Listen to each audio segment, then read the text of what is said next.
Vi danskere er glade for at pakke vores kuffert og tage ud i verden. Mange af os vil dog ikke nøjes med charterturene. Vi vil have vores egen feriebolig, og det må gerne ligge et sted, hvor der er varmt. Vi ses. Og hvor du som boligkøber kommer længst for budgetter på henholdsvis 1 og 2 millioner danske kroner, får du svaret på i dagens udgave af Til Salg.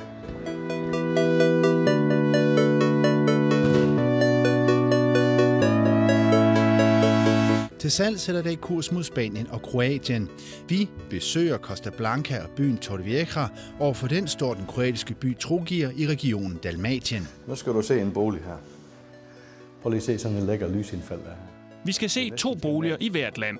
Først ser vi, hvor langt 1 million rækker, og herefter fordobles budgettet til 2 millioner. Vi bedømmer boligerne, giver point og ser, hvor vi får mest for pengene.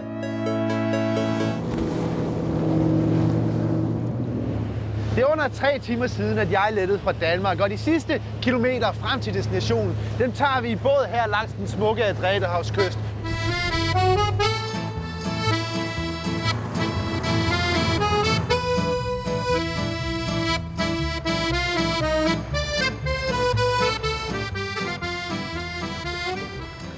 Og det er lige præcis det her lækre hav under mig, der gør, at jeg mener, at man som boligkøber får meget mere for pengene her i Kroatien, end Rasmus gør i sin gamle turistfælde Spanien. Det her, det er Costa Blanca. 40 km den vej, der ligger Alicante Lufthavn. Og alt det her, det er Torrevieja.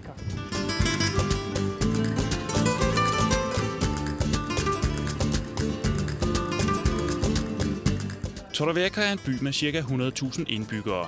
Byen er, på godt og ondt, en klassisk spansk ferieby. Det betyder masser af turister, og den altdominerende nationalitet, det er englændere. We always say it's like an English ghetto, in the nicest sense of the word. But yeah, there are a lot of English people.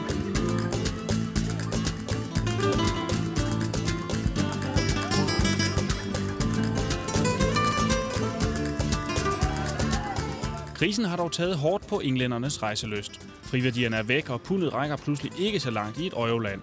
Det kan blandt andet mærkes på denne britiske pop. Indehaveren her har i 22 år skænket pints for englænderne, og hendes omsætning er faldet drastisk. Thank you. Yes, my bar has lost a lot of clientele in the last 2 years, mainly because of the exchange rate, the English pound, that is so low compared with the euro. Det er ikke kun markedet for fadøl, der lider i øjeblikket. Det spanske boligmarked har tømmermænd efter en vild fest.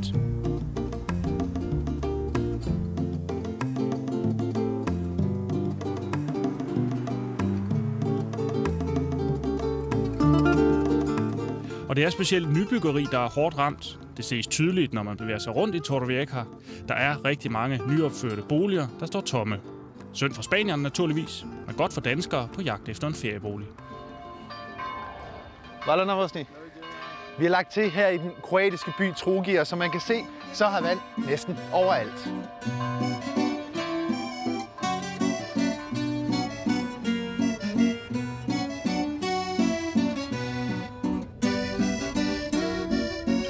Området er blandt de hurtigst voksende turistdestinationer i Europa. Beliggenheden gjorde inden finanskrisen stedet til et yndet investeringsmål for udlændinge, og huspriserne blev fordoblet i jubelårene før finanskrisen. Efterspørgselen satte også gang i nybyggeriet, og der bygges faktisk stadig.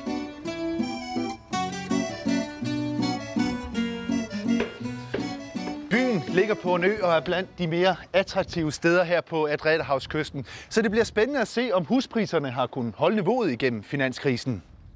Pa cijene i nisu toliko narasle s obzirom na, odnosno toliko opale s obzirom na situaciju financijsku koja se dešava, stoga neki 12 do 15% s obzirom na sve ukupno što se dešavalo unatoč financijskoj krizi. Ovako, znači zadnju godinu dana mi smo počeli pomalo osjećati krizu i cijene su i dalje u biti ostale nominalne iste, ali ipak su pale recimo 5%, a ako dođe pravi kupac, onda se cijena može spustiti čak 15-20%.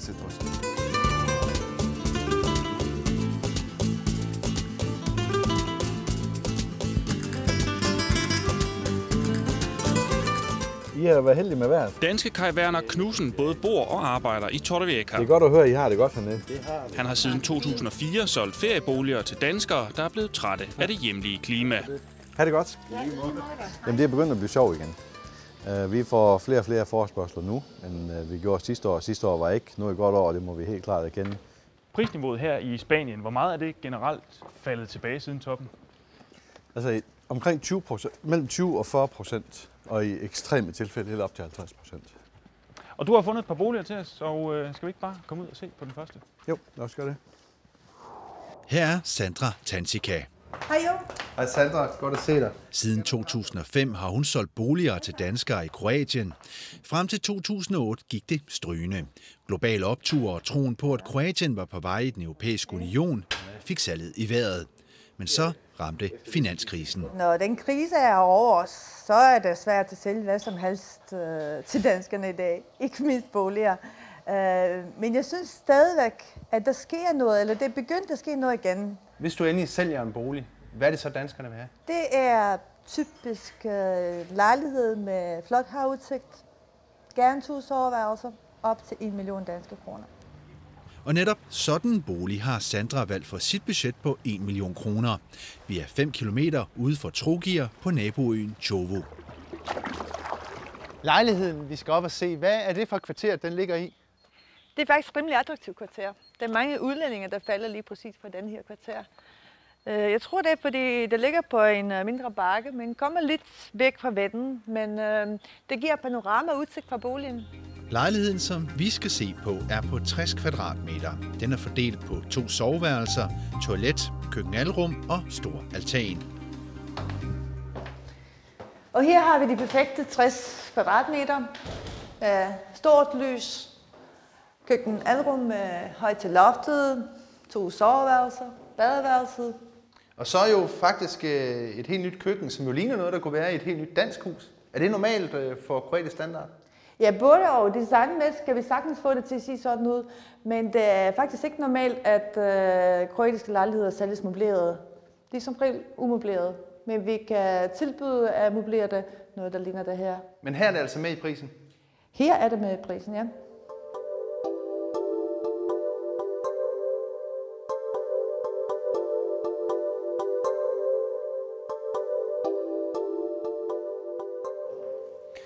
Hvad med ejendomsskatter? Hvordan ser det ud her i Kroatien?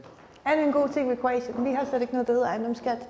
Det eneste, man skal betale, det er engangsbeløb. Det er 5% handelsskat, lige når man køber. Ellers er der ingen årlige skatter. Men hvad så, hvis man får en gevinst, når man sælger sin bolig igen? Her er det ikke der. Du kan købe selv op til 3 boliger, uden at betale skat af gevinsten. Hvis man har 1 million til at bruge i Spanien, så mener du, man bruger den ret fornuftigt lige her. Hvorfor det? Jamen dels så ligger det meget centralt. Det er en lækker lejlighed, og så er hele området det er nybygget, og alt er vedligeholdt. Så når du kommer her, så holder du ferie. Og den lejlighed, vi skal kigge på, den ligger lige herinde, så lad os komme i gang.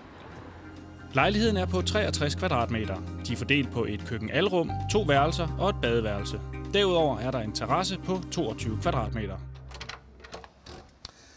Ja, lejlighedens indretning, der har du jo køkkenet her, og stuen her.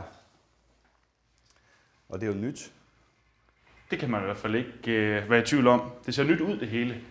Er det danskerne typisk spørger efter, sådan noget som det her? Jamen stilmæssigt, der er det her, det danskerne de gerne vil have.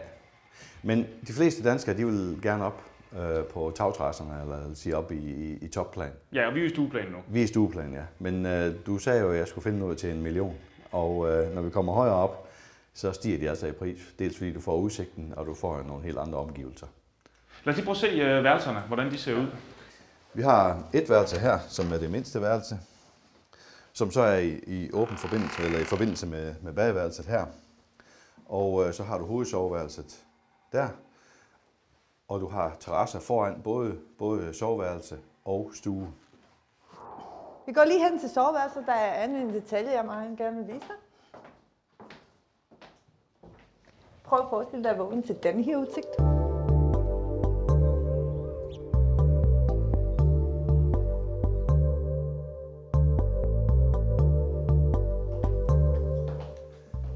Altså, det var jo en fantastisk udsigt, vi ramte herinde i soveværelset, men du har jo faktisk gemt det allerbedste til sidst.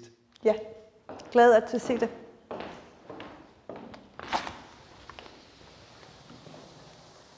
Og prisen for sådan en udsigt med dertil hørende lejlighed, hvad er den? 995.000 plus handelsomkostninger. Man får rigtig meget udsigt i den her lejlighed for under 1 million kroner. Der ligger pool, det er nyt, og det trækker op, at der kun er lidt vedligeholdelse. Og så til min helt egen personlige vurdering. Jeg giver lejligheden 5 ud af 6 mulige point. Kun at vi ikke er i selve vandkanten gør, at det sidste point udbliver. Men alt i alt en flot bolig, der er klar til at flytte ind i. Jeg kan se der havudsigt. Det er da ikke så dårligt til under 1 million. Nej, det er korrekt, men der er havudsigt nu. Men du ved, her i Spanien, hvis der er en grøn plet, så kan du bygges på den. Og der er en grøn plet. Der er en stor grøn plet hernede, og der vil helt sikkert blive bygget. Det er der ingen tvivl om. Og hvad koster den her lejlighed så? Jamen, den her koster 968.000 danske kroner, ja. Og så kommer der jo de sædvanlige handelsomkostninger her i Spanien, som er 10% totalt. Jeg kunne godt lige tænke mig at prøve at se fællesområderne. Kan vi lige prøve at tage et kig på dem? Fordi jeg kan jo se, der er pool. Ja. Det er jo også noget værd. Absolut. Fællesområde, pool og lejlighed fremstår alt sammen nyt og helt i orden. Det er ikke luksuriøst på nogen måde, men det kan man også dårligt forlange til under 1 million. Beliggenheden af lejlighedskomplekset er dog ikke specielt imponeret over, og alt i alt er mavefornemmelsen for den første bolig her i Torrevieja ikke til mere end 3 ud af 6 point. Kroatien og Dalmatien løb altså med sejren i første omgang af til salgdysten. Om landet så holder niveauet, når det kommer til boliger til 2 millioner, vil vise sig. Men den foreløbige medvind skal bruges til at komme i luften og se Kroatien lidt fra oven.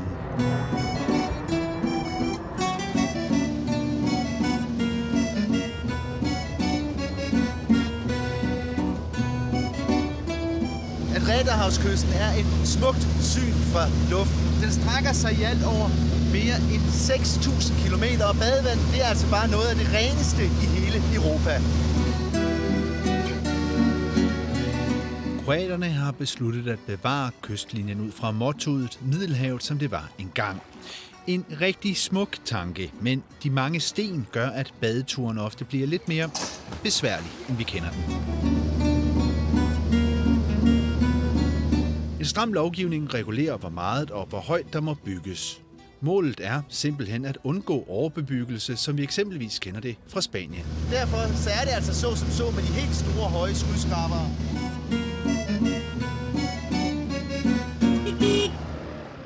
Nu behøver man altså ikke en flyver for at se seværdigheder. I Spanien der klares den slags fint på 2 hjul.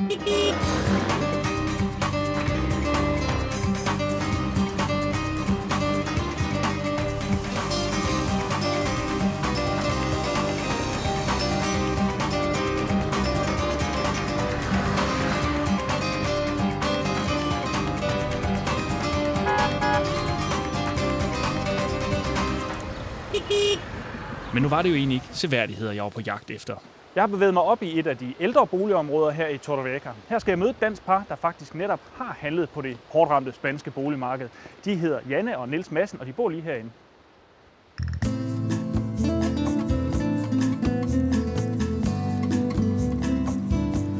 Janne og Niels Madsen flyttede fra Esbjerg til Torrevieja i 2005. Hej. Hej. Hej. Hej. Og de har netop handlet bolig for anden gang her i Spanien. Boligmarkedet i Spanien i øjeblikket er totalt i kælderen. Janne og Niels købte huset her i 2009. Det her hus er et af de huse, der hvor man kan sige, at vi var på det rigtige sted på det rigtige tidspunkt.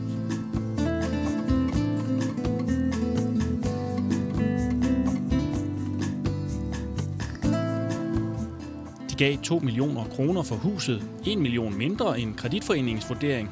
De benyttede sig altså af, at mange mennesker har fået penge i klemme på det spanske ejendomsmarked. Jeg vil sige, at hvis folk skal ud af handle, er der ingen tvivl om, at der vil stadigvæk findes de der kupmuligheder. For eksempel englænderne er meget presset i området. Derfor anbefaler parret også, at man som potentiel spansk boligejer overvejer at gå til en engelsk ejendomsmægler, da de har mange sultne sælgere. Og så skal man huske, at selvom udbudspriserne er justeret ned, så er de i høj grad til forhandling. Og skulle jeg gå ud og købe et eller andet, jamen, så tror jeg vil måske byde 25% under den udbudte pris, og så tage det derfra.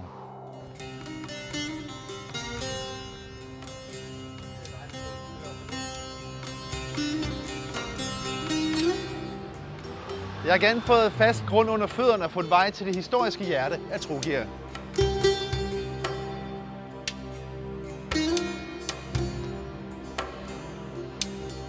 Byen er, ligesom resten af Balkan, gennemsyret af en spændende historie, og her i den gamle bydel kan man både se, smage og føle den.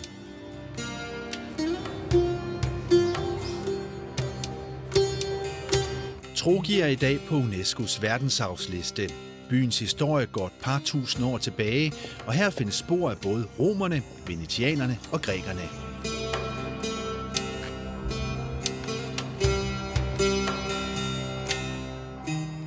Kroaterne har igennem årene lagt land til mange stridigheder. Borgerkrigen i 90'erne har sat et voldsomt præg på landet, og selvom man ikke tænker over det, når man sådan bevæger sig rundt som turist, så ulmer de stærke nationalfølelser altså stadig. Det er simpelthen fantastisk at gå rundt blandt de her gamle stenhuse her i Trogir, og byen er ikke den eneste kroatiske by, der har de her specielle boliger. Jeg har bedt Sandra, vores kroatiske maler, om at få os indenfor i et af de her huse. Men før vi skal det, skal vi først smage på det kroatiske køkken. This is chicken in sauce gorgonzola. Yeah.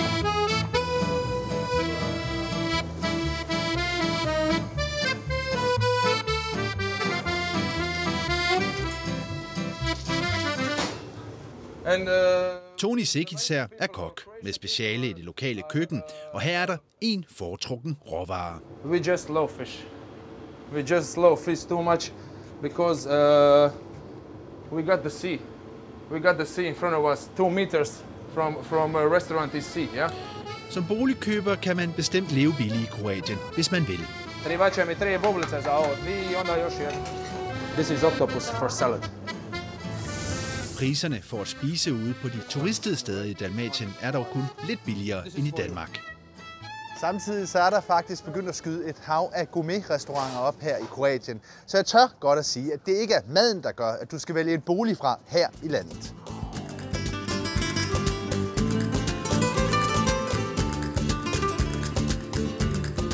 Om lidt der skal vi op og kigge på bolig nummer 2. Jeg synes, vi fik lidt baghjul af Kroatien i første omgang, men Kaverna han har lovet at tage sig sammen, og han har 2 millioner og gør godt med.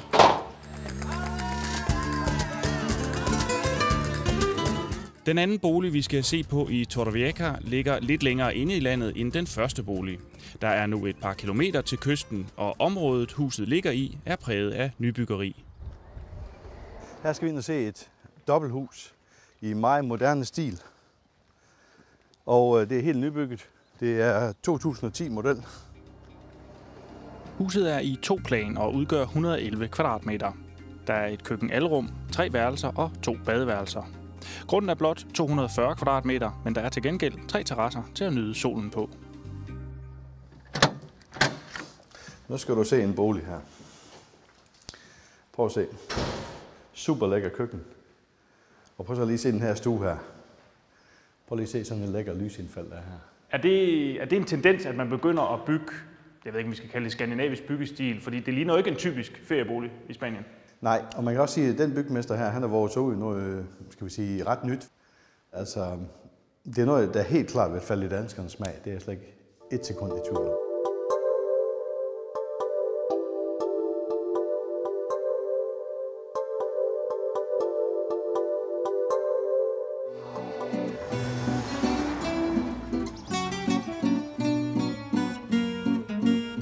For at finde vores stenhus til under 2 millioner kroner er vi kørt 10 km tættere på Split til endnu en havneby, Kastella. Byen ligger op og ned af lufthavnen, så Danmark nås på under 3 timer. Sandra, så er vi jo altså kommet et smut tilbage i historien, må man sige. Det her ligner i mine øjne jo et rigtig drømmehus. Hvad er det, vi skal op og se? Ja, det er faktisk et ret specielt hus, det her. Det er 480 år gammelt. Oprindeligt blev det bygget som et vagttårn, som en del af den gamle lokale slot. Hvad er det, der venter os, når vi kommer ind for at se? Ja, det kan jeg næsten ikke vente med at vise jer, for der er rigtig mange smukke detaljer, I får lov til at se. For 14 år siden, en tysk arkitekt købte det her hus, og siden har han gjort mange gode ting ved huset. Det gamle vagttårn er i dag opdelt i 4 plan og tæller 120 kvadratmeter. Stueetagen indeholder grovkøkken, bad og kontor, og herefter følger stue, køkken og værelser på de andre etager. Øverst finder vi tagterrassen. Værsgo indenfor. Tak skal du have. Det her det ser altså rigtig spændende ud. Ja, som du selv kan se, det er renoveret med sådan små detaljer. Prøv lige at kigge på den her vask. Den vejer 380 kilo, og den er fremstillet specielt til huset her af sten, som kommer fra øen Brat. Og det er faktisk samme sten, som det Hvide Hus i Washington er blevet bygget med.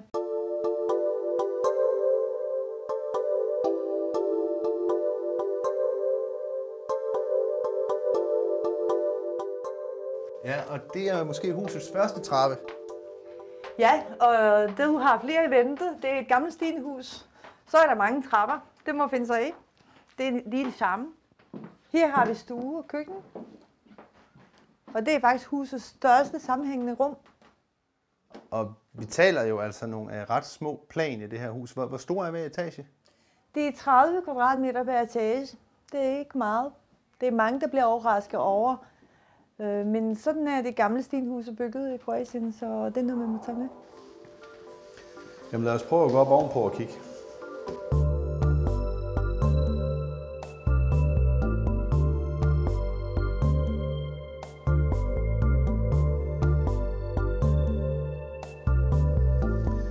Så kommer vi op på tagterrassen. Der har vi en fin udsigt. Det må man sige. Og den er svær at undgå at se. Han har også en stor solfanger. Ja. Er det specielt dyrt at købe energi i Spanien, eller hvad? Nej, det er det ikke, men det er blevet en lov her i Spanien, at man skal have solfanger, og at den skal forsyne ejendommen med 75% af varmevandsforbruget. Ellers så er energipriserne her i Spanien, det er cirka halv til en tredjedel af priserne i Danmark. Og så er der grønne områder, og jeg kan vist godt tillade mig at sige, at det er måske ikke de mest charmerende grønne områder. Hvad betyder det for prisen? Det er klart, at det trækker prisen lidt ned ved det, at der vil blive byggeaktivitet her. Og det er jo en af de ting, der vil blive støj og så videre i nogle år frem i tiden. Så det kan vi lige så godt erkende. At for de grønne områder i Spanien, det er lige med byggeaktivitet? Det er det i 9 ud af 10 tilfælde, ja. Så skal vi ud på tagterrassen. Som du kan se, der er ikke noget havudsigt, men der er udsigt til byens tage og bjergene i baggrunden. Og jeg synes, det er meget charmerende alligevel. Det er bestemt charmerende, og vi er et historisk kvarter i en historisk bolig, og der er sikkert mange, der kunne synes, det var interessant at bo sådan et sted her, men må man egentlig leje det ud, hvis man køber sådan et hus her? Ja, sådan en ejendom må man gerne. Men der er faktisk nogle restriktioner omkring udlejning af boliger i Kroatien. Men det er så min opgave som maler til at finde frem til de rigtige informationer af på mere køberen om alt.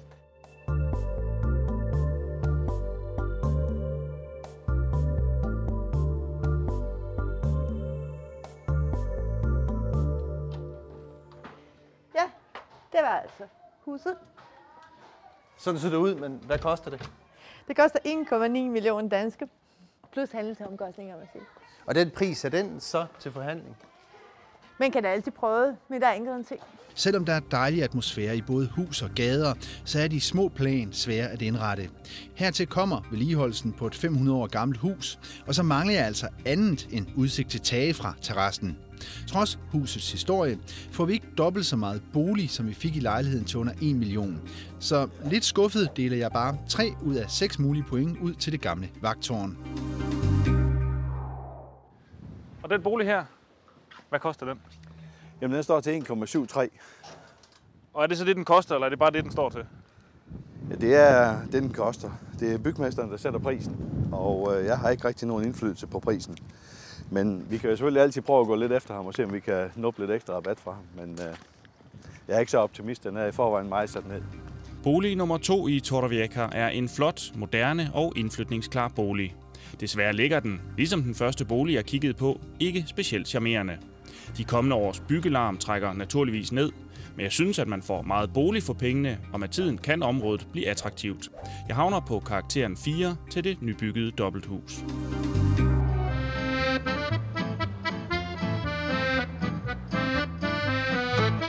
Selvom Spanien altså kommer godt igen og vinder anden runde knepen, så er forspringen til Kroatien for stort.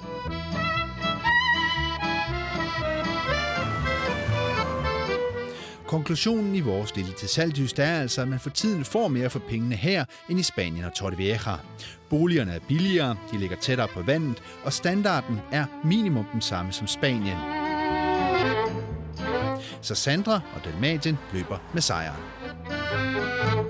Hvis man alligevel, trods det her rimelig billige prisniveau, vi ser i Kroatien, er bange for at købe bolig her i Kroatien på grund af landets historie, hvad siger du så? Ja, det håber jeg sandelig ikke, der er stadigvæk nogen, der tænker på, at den krig, der afsluttede for 15 år siden. Men hvis der er stadigvæk nogen, der er bange for det, så kan jeg kun opfordre dem til at komme og besøge Kroatien. Jeg lover, at de glemmer alt om krigen, når det kommer herover.